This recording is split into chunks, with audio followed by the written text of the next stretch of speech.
Giotto inaugura una nuova visione dell'umano. In questa scena San Francesco non compie un gesto simbolico, astratto, ma un'azione concreta. Dona il proprio mantello a un cavaliere povero. Il mendicante non è più una figura anonima, ma un individuo reale, fragile, presente nello spazio. La composizione è semplice e leggibile, il gesto centrale e chiaro. La povertà diventa qui valore evangelico e scelta etica, non solo condizione sociale. Giotto restituisce dignità all'umile, rendendolo protagonista della storia sacra. Annibale Carracci rompe con la pittura idealizzata del tardo Rinascimento.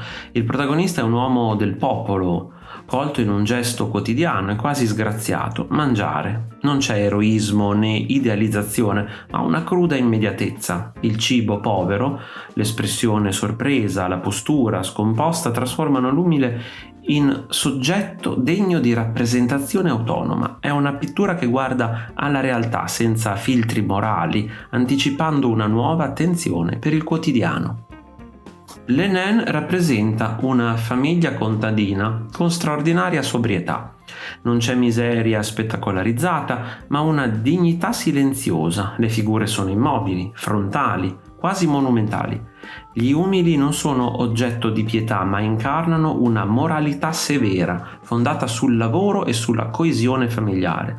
La luce calma e la composizione stabile conferiscono solennità a una scena di vita semplice.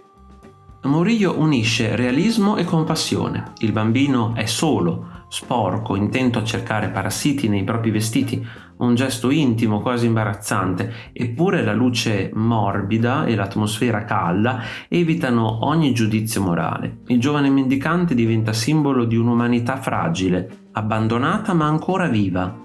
Murillo invita lo spettatore a guardare senza distacco, con empatia. Con Courbet la povertà diventa denuncia. Due lavoratori spezzano pietre sotto il sole, uno giovane e l'altro anziano. Nessun volto idealizzato, nessuna via di riscatto. Il lavoro è fatica, ciclo infinito, destino sociale. Courbet elimina ogni retorica e porta sulla tela la realtà brutale del lavoro manuale. È una dichiarazione politica.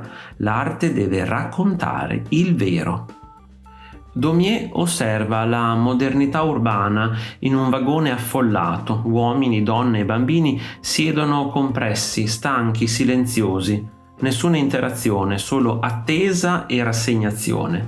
La povertà qui è collettiva, anonima, sistemica. Il treno diventa metafora di una società che separa le classi anche nello spazio. Lo sguardo è lucido, privo di sentimentalismi. Signorini raffigura persone che trascinano barche lungo il fiume. Il lavoro è durissimo, il gesto ripetitivo. Il paesaggio non consola ma amplifica la fatica. L'artista, vicino ai macchiaioli, usa una pittura asciutta, quasi spoglia. Qui gli umili sono vittime di una società che sfrutta il corpo e il lavoro. Kasatkin mostra la miseria industriale russa. Figure chine immerse in un paesaggio ostile raccolgono carbone come scarti. Non c'è individualità, solo corpi piegati dal bisogno. L'opera anticipa il realismo sociale. La povertà non è destino naturale, ma conseguenza di un sistema economico ingiusto.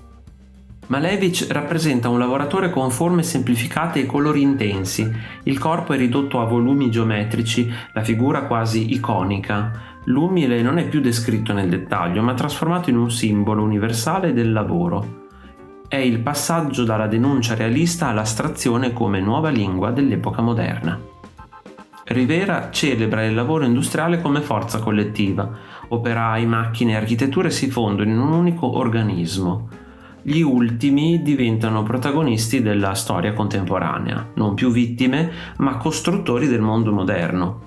Il murale restituisce monumentalità e dignità al lavoro manuale, trasformandolo in epopea sociale.